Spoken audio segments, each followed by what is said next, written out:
Zimbabwe kaziwai nyaya dzenyu tinadzo ingozivai pane dzati chakupai manje dzemachokwadi dzisiri dzembanje. Halo makadi muri yeZimbabwe kumativi mana ose enyika nevari kuchando nevaripi pasi rino rose. Aiwa dongo kutiendai nerutsigiro rwenyu kakuti isusu se4 Seasons Media aiwa ndopata kubatika ipapo ndo channel yedu zvamanje tiripo ipapa ndikunyepa here timu. Aiwa kuzikunyepa. Ndofunga semazira muri kuita kuti tave 4 takumhanya tiri 4 zvatiri 4 kudaro vazhinji ndofunga vari pakutsvaga kuti vanhu vari kubatika kupi zvakare sei. Aiwa munongopinda zvenyu paYouTube moenda pakanzi 4 Seasons Media ndo patiri kuwanika tiri 4 tichikubikirai mutakunanzva yezvinonaka zvamagara muchida zvamagara muchitambira mazuva ese. Ende kana masvika ipapo pa4 Seasons Media musazokanganwa kuti subscribe, like, share and comment. Ipapo is true. Right guys, tiri ipapo ka tichiri kushanda munongozasi vanhu vari kutanga ka kuzona mwana ofamba ka anokambera mavamba asi mukukambera tanzwa atasvuka mabvaya nekukambaira takudawo ka rubatsiro rwenyu neruoko rwenyu kuti mutibatsiro tikudawo makamera tikudawo malens tikudawo matripod tikudawo anonzi machi mastenda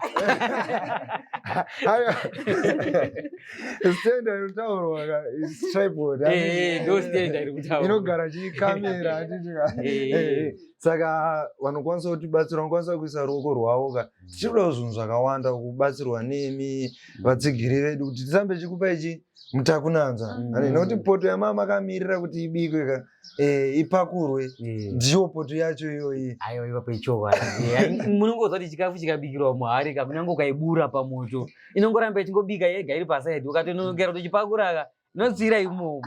Kana muinewo madrone madesktop aiwa hatu kumada kana zvamakashandisa izvozvo kwatiri zvitsva nekuti chitsari kune mumwe munhu kachiro chitsva kune mumwe. Saka isusu tiri kuti kune vachazoda kubata timu re4 Seasons Media ndetika nawo taane management saka makasununguka zvenyu kufona panhamba dziri pazasi pescreen ipapapa mubatsirwa kuti isusu vacho mungatibate sei mungatibatsirewo sei imimiwo tikakubatsirewo sei pane zvamunoita se zvamunenge muchida handizi. Saka hanzi musakangana kuita sei subscribe, comment, like and share. Bidani smaya opa you spend a judgment ndatenda oyo manza wani no pisa pa harare kuti po muri 4 but last muri 3 ko marbu.